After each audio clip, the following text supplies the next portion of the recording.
What's up, everybody? Today on More Fanime, I'm here to review Chapter 1092 of the One Piece manga. Let's go, people. We are only 8 chapters away from Chapter 1100, which is wild, and I gotta assume our guy Oda has something big planned for that chapter. Maybe the end of Egghead, maybe a major death, maybe the debut of a character we haven't met yet. Something monumental is coming on Chapter 1100. Don't get me started on Chapter 1119 because, whoa, that one's gonna blow your mind. But today, let's talk about 1092, because it was a damn good chapter in this Egghead adventure we've been on. I really enjoyed this chapter. I did. And you want to know why? It's because we are finally getting to see what these admirals can do. This is finally happening. After over 1,000 chapters of just getting little bits, little tastes, little teasers of how strong the admirals are, I think, gotta get rid of my gum. I think that the truth of the matter is, Oda didn't want us to know how powerful these guys are, even at Marineford. We just got a taste. And the reason was we had characters like Marco and Whitebeard who were on the same level as the Admiral. So it didn't seem out of the ordinary, even though these guys would have squashed Luffy in a 1v1 anytime, anywhere, any place during the Marineford arc. But he was determined. He had backup and all that other shiz. He had people watching his backski. But now Luffy has reached the level of an admiral, easily. But how much further does he have to go? Or is he already stronger than an admiral in a 1v1? We're going to find out before the end of this arc, and I think that's huge. It really is. Before I get into spoilers for Chapter 1092, if you haven't read it, I highly recommend you read that and then come on back to this video. Don't forget to like, share, and comment. Let's do this. The cover page was a reader request. It's a Jinbei with some fishies. He's hanging out. He's swimming. And I'll be honest, these cover pages are getting a little boring to me. Except for the color spreads. Those are fan-freaking-tastic, and I love every one of them. But just the cover reader requests, those are getting a little old for me. They are. They really are. I'm ready to get back to a cover story, Oda. It's been a minute. The last one was good. It was long, but it's time for another one. I want a couple short ones. Let's check in on some characters we haven't seen in a while. Let's maybe give the Cross Guild one. I'm not sure. Maybe, or give them their whole thing. I miss the Cross Guild. I do. Their last chapter was a 10 out of 10, and it's time to get them back center stage. But I assume we're gonna figure out this Egghead incident first, and that's what we're doing. And that is what we are doing. The only issue I had with this chapter before we get into it is we didn't get to see what Lucci and Zoro are doing, but I assume we'll get to that. My worst case scenario is that Oda off-screens Lucci. If he off-screens Lucci in this fight with Zoro, I'm going to be pissed. Because Lucci barely got to show off against Luffy Gear 5th. Just the fact that he survived an attack from Gear 5th was impressive, I agree. But the fact that he got a chapter before Stussy turned on him and Kaku didn't really get to show us what he's got in his awakened form, even if he doesn't use that. I just want to see Rob Lucci go toe-to-toe with Zoro. And for all we know, we didn't see Sanji in this chapter either. So maybe Sanji decided to join in. If it's Rob Lucci versus the combination of Zoro and Sanji, that's the kind of shit I'm here for. I could see Rob Lucci losing to Zoro and Sanji. I could see him losing to Zoro in a really tough fight.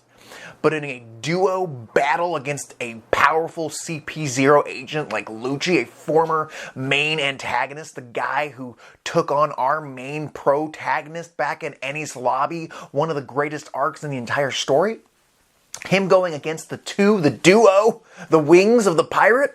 Yes, sir. I'm here for that. I want to see some combo moves by Sanji and Zoro.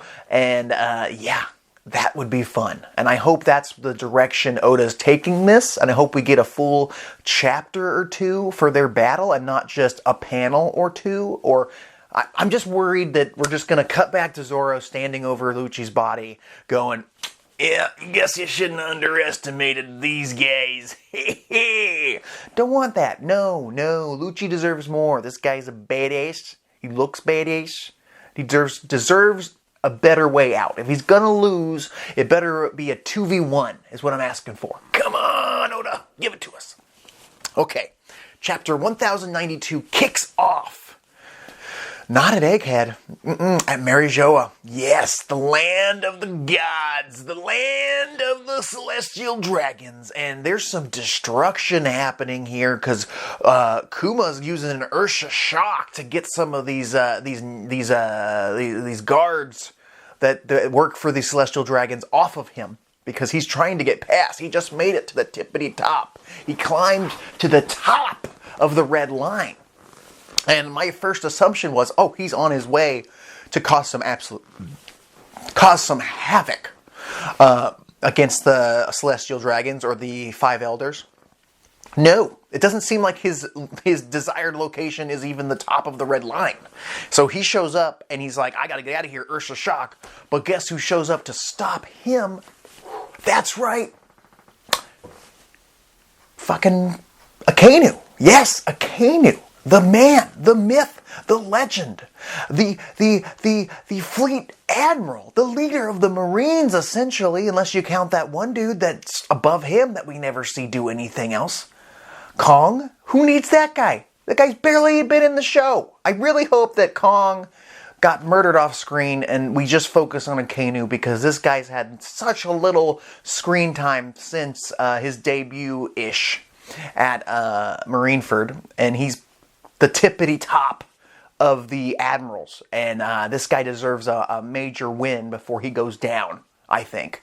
Yes, he got a win against Ace, but it doesn't really show anything. I'm going to see Akainu do some real big shiz, and I'm happy that he's here confronting Kuma, because I think that Akainu is a tough SOB. He's a hateable villain. He's got no likable parts of him that we know of so far. We don't know his backstory, but I'd love to get it. I'd love to get some more information on the Marines. The Egghead Island arc has slowly become a Marine or an Admiral-centric arc in the second half. I mean, we got to see how Kiji Kuzan kick some absolute ace against Garp. And then we got to see our guy, Kizaru, here and now in this chapter and the last, go toe-to-toe with some of the strongest against Luffy, against Sentomaru.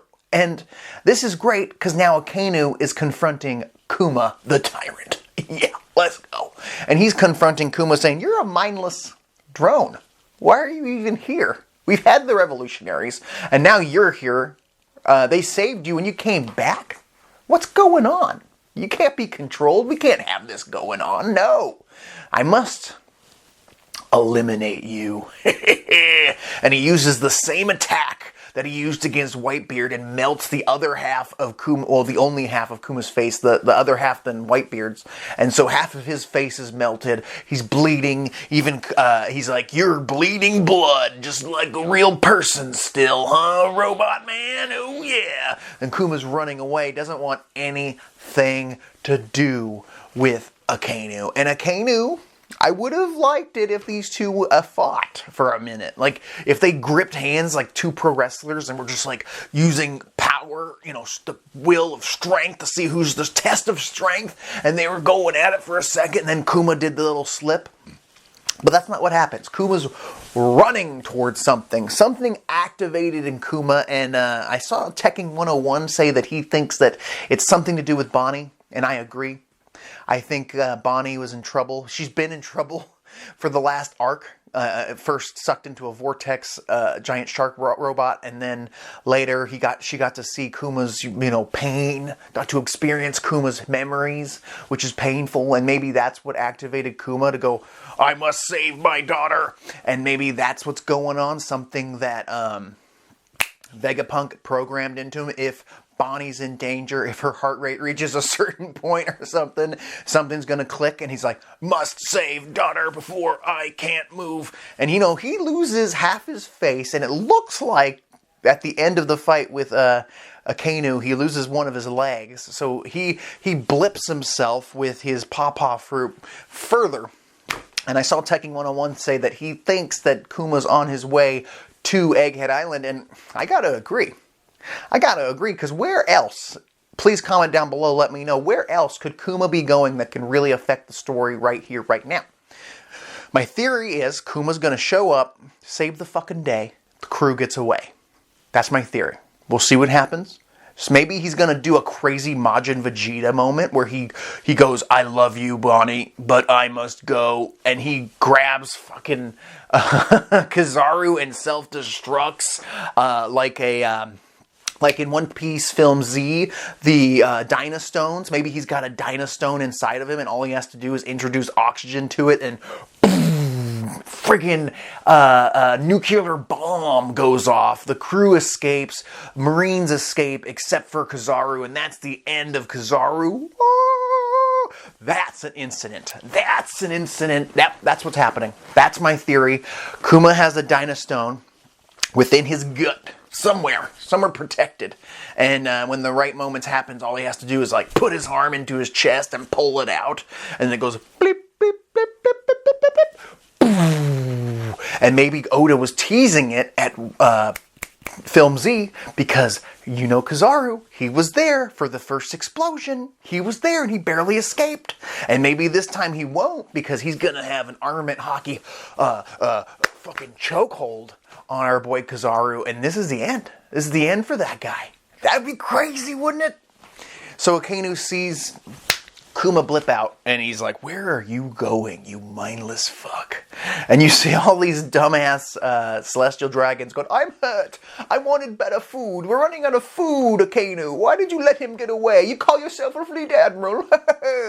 And I fucking hate these celestial dragons. And Akainu's just like, I just want to melt your faces off. But I believe in justice. Damn these pirates. That's what Akainu's thinking. I mean, I wonder why he can't follow Kuma. I'm sure he's got other things going on, but maybe he can use his crazy lava jets, like turn his feet into lava jets and just rocket himself also to Egghead Island, which would be nutso butso. I almost wish that Aokiji was in the cover story thing. The cover page request, because then we would have got all three original admirals in this chapter, which would have been dope. My question is, where the frick is Fujitora right now? Does anybody know where Fujitora is? Am I forgetting something that happened between the Reverie and where we are right now? Because we know that Fujitora helped the slaves get away. And my theory is, because of that, he should be executed. He did some bad stuff that is against the law. And at this point, Fujitora has shown insubordinance. He's not listening. It's time for maybe that guy to... And maybe we get our first female admiral. Yes, I like it.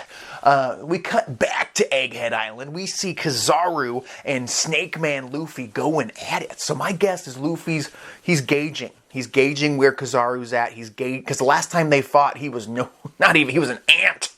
He was, an ant to Kizaru, and now he's much more level with these admirals. And it's really going to be interesting when we get to see Gear 5 and Kizaru really duke it out. But this was Snake Man, showing us that Kizaru is stronger than Snake Man wholeheartedly. He's holding himself, Luffy's holding his own in Snake Man, and he's probably worried about going straight to Gear 5. Sucks a lot of energy out the guy. It's not very super, as Frankie would say. And he's trying to beat him with Snake Man so he doesn't have to go all out. He doesn't want to go all the way to his final form and lose all of his energy and be exhausted for the rest of the arc.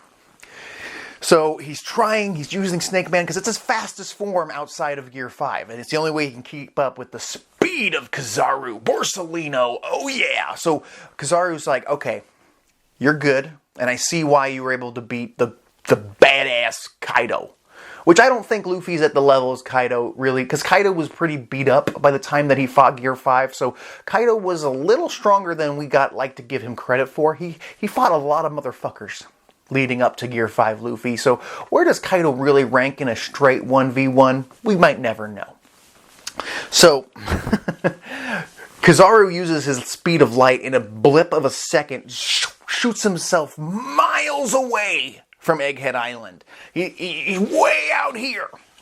And you see Snake Man Luffy's like, where'd he go? He just sees a bright light in the sky. He's like, that's gotta be him. That's gotta be a pain in the ass fighting Kizaru. If he wants, he could just be this bright ass light that you have to stare directly into because that is your opponent.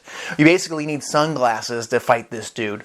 And then he decides to come down with the speed and weight of light. And he drops a major side kick to Luffy, launching him through the Vega Force 1, destroying the giant robot. You even see Kizaru feeling bad for it because he knows that that robot was a big deal to his friend, former friend, Dr. Vegapunk. You know, he knows this old man. And he's like, I'm sorry. This is just orders. Even Luffy's like, why are you trying to kill old man Applehead? Why are you doing this? And he's like, I don't want to kill Dr. Vegapunk, but I have to. Please get out of my way. You're making this harder than it needs to be. So Luffy gets launched through Vega Force 1 into the barrier, so that can't feel great. No, that cannot feel good at all. He lands, Frankie, Bonnie, and Lilith have to run away from an exploding Vega Force 1, which explodes, very action movie-esque. They're standing there going, what the hell, Kizaru? Is the ship okay? This is unforgivable. Bonnie's like, well, can't stand here doing nothing, and runs at Kizaru's like, I'm going to turn you into a baby. So I think we've realized, or an old man, she's going to do something with her cool powers, but I don't know if Bonnie has armament hockey. I assume she does, since she's a top diggity dog of the supernovas, but I'm not sure. We don't know her strength level, really. She's probably a tough SOB, but is she even on the level to be able to touch someone at the speed of light, or a Logia at the very least, and turn him into an old man or something? Didn't happen. Kizaru's dodging around with his light speed. It's like, you know, Bonnie, you look great, but I don't want to hurt another person that I care about or I know. So we're starting to get a little bit of Kizaru character development here, and I'm loving it. He's my favorite admiral, my favorite marine. Him, then Garpsky. So he's getting some development, and I love it. Maybe we'll get a full reason why he joined the Marines in the first place down the line. Hoping for it. So he takes Bonnie and launches her into the barrier as well. And there's an explosion. So unless Kuma showed up at the very last second to catch her and save her, which is possible. Don't know how he'd get through the light barrier. Don't know that. But she's going to be hurt. If she hit the light barrier, just like Luffy did, and she doesn't have Gear 5th to protect her or heal her, she might have some kind of accelerating healing with her ability to age herself, but damn, she got exploded. Frankie's sitting there going, oh no, no siree, Babo. Here comes the light beam thing he does. I can't remember the name of it right now, but he starts charging up his attack, and it's not going to work. He might as well have done a weapons left or a strong right, because it's just going to go right through Kizaru. He's going to shoot light at the light man. Come on, Frankie. Think, Frankie. Think. He's made of light. How do you think that's going to work, buddy boy? So Frankie's about to fire. He's charging up, and before he can even look up, he's like, you're going down, Kizaru. Where'd you go? Kizaru's gone. I would have been kind of fun, though, to see these two duke it out, even if it was just a straight-up one knee to Frankie's side of his head and knocking him out. That'd be fine, too. But he just leaves Frankie like he's nothing. Which tells me The reader, Frankie needs an upgrade. I think so. I've been saying it since the start of this arc. Since we saw Vegapunk for the first time, Frankie needs new gear. If he's not going to get hockey, which I almost don't want him to get because everybody's got hockey now, I almost want Frankie to get some new arms, some smaller, sleeker, faster arms, because Frankie's like one of the slowest members of the crew, and keeping up with somebody at this speed is just impossible for him. Yes, he's the shipwright, and his main goal isn't just duking it out, but there's going to come times like this one where he needs to step up. And at this point, he was just left behind because he's not even a threat. Not good. No siree. Give him some new arms with the light photon gloves that we saw earlier in this arc so he can punch light. That's what I'm asking for, Oda. Frankie needs an upgrade. I think you all agree. Frankie gets on, the comms, gets on Den Mushi. He's like, Usopp, come in. And Usopp's like, what's going on? We got the light barrier down. All we have to do is push a button, and we got the code. We're good to go. We're good to go. You got the ship? And Frankie's like, no, you guys got to watch out. Kizaru is on his way. And before he could finish that sentence, Kizaru has arrived. Yes! Kizaru has arrived, and he is confronting Vegapunk, and he's like, hey, man, it's over. Your escape plan has been foiled. Which is crazy, because I really thought the Vega Force 1 plan was going to work. And he's standing there in front of Usopp, in front of Nami. I don't know where the rest of the crew is. I didn't see Kaku. We didn't see Robin. We didn't see Chopper. We didn't see any of the Lucci Zoro thing that's going on. Sanji's not there. Jinbei's not there. So the question is, what's going on with them? Yes. But two, Kizaru, he's got them dead to rights at this point. But before he can take Vegapunk or take out any more people, Luffy grabs him in giant Gear 5th form, and he's like, that fucking hurt, man. You threw me into the light barrier, and I hit it twice, and I'm all burnt up. You see Luffy's all damaged, even in Gear 5th. And he's like, I'm gonna mess you up, buddy. And I assume that since he's got his, awakened form, he can grab onto tangible light. Maybe Kizaru in the next chapter is just gonna zip out of his hand. I'm not sure. But it looks like we're going to have Gear 5th Luffy going at it with Kizaru, which I'm so excited for. I'm not sure how this is going to play out. This is the most unpredictable arc in the history of One Piece. Hands diggity down. I have no idea if we're leaving this island, if we're blowing it up, if we're dipping out, or we're going to fight. We also get to see that all the sea beasts have been taken out. We know that the pacifistas are on the side of the Marines right now, so they're surrounded. The Marines have hit land. They are marching forth. There's not much that's going to be able to stop them. They have Jinbei and Sanji, maybe, down there, defending the coast for a very limited amount of time. But before the chapter ends, though, we hear the drums of liberation, which activate the old Iron Giant. So yeah, our Iron Giant is activated. What does that mean? I don't know. Maybe it's going to take the place of the Vega Force 1. Maybe Frankie's going to pilot it. That would be cool. We get Frankie in this massive Iron Giant. Oh my God. Call that an Iron Pirate, because I will. Things are going down, to say the least. Shit's happening right now. We got Kizaru, Saturn, this entire army of Marines. Where the fuck is Smoker, by the way? I was thinking about this when I was reading this. We have all these Vice Admirals here to take down the Straw Hats. Smoker is over by the nearest Marine base recovering from the wounds he got from Doflamingo, but that was weeks, months ago maybe in One Piece time. So he should be ready to rock. He didn't go with Tashigi to help Garp. Nope, did not do that. We know he didn't see him there, but we know Tashigi went. So my guess, what the fuck has happened with... I don't have a guess, actually, because I feel like Smoker's just been shafted for every other Marine. We have all these weird double, triple chin Marines and all these other characters that are getting this screen time, but where's Smoker? I can only hope that Oda's got a plan for Smoker's development. He's been around for so long. He's one of the original Marines. He's such a big deal to the story, and people love the guy. He's a Logia. I am assuming at one time, at some point, he will become an admiral himself. Maybe. Or maybe fleet admiral. Very possibly. But he hasn't had a lot of time to deserve that, in my opinion. He hasn't done enough for me. He had the Alabasta arc. He had the Logtown arc. and he had the Punk Hazard arc, and in all of them he kind of got dipped. He got duped by the opponent, or they escaped. Something happened to him, or got beat, his ass beat by Doflamingo or something. He's not gotten the best end of the stick. If you're picking up what I'm putting down here, Smoker should be part of this army of vice admirals. Maybe he'll show up at the last minute. I'm not sure. Kuma's on his way. Oh, so much cool. So much badassery happening right now, people.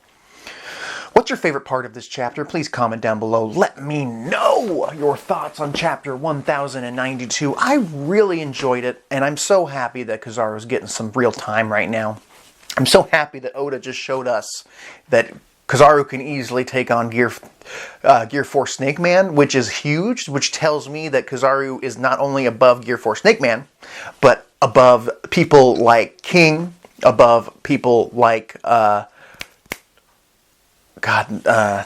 what's his name? Charlotte something? God, I can't remember his stupid ass name. The Mochi guy from Whole Cake Island. God, what is his name? It has escaped my brain. Regardless, he's above all the Big Mom pirates at this point. Probably closer to a fucking emperor. And if that's true, where does that put Akainu? Where does that put him in this power level ranking we're coming up with right now? I'm saying he's up there. He's able to go toe to toe with somebody like Kaido. That's how strong Kizaru is, and we're really going to confirm that when he goes against Gear 5 Luffy. If he can fight Gear 5 Luffy without too much of a problem, that would show a lot. Like, Luffy doesn't have many more levels to go up. He might perfect Gear 5, but I don't think he'll have a Gear 6 per se. But he might have perfected Gear 5 at some point. But right now, it's very, it's a baby form that he's working with right now. It sucks a lot of energy out. And if Kizaru can just dip, dodge, and get away from Luffy before he runs out of power, he could still win. He could. And that's when Kuma shows up, does the Majin Vegeta sacrifice, and it's done. Don't forget to subscribe. This is more Fanime. I'll talk to you later.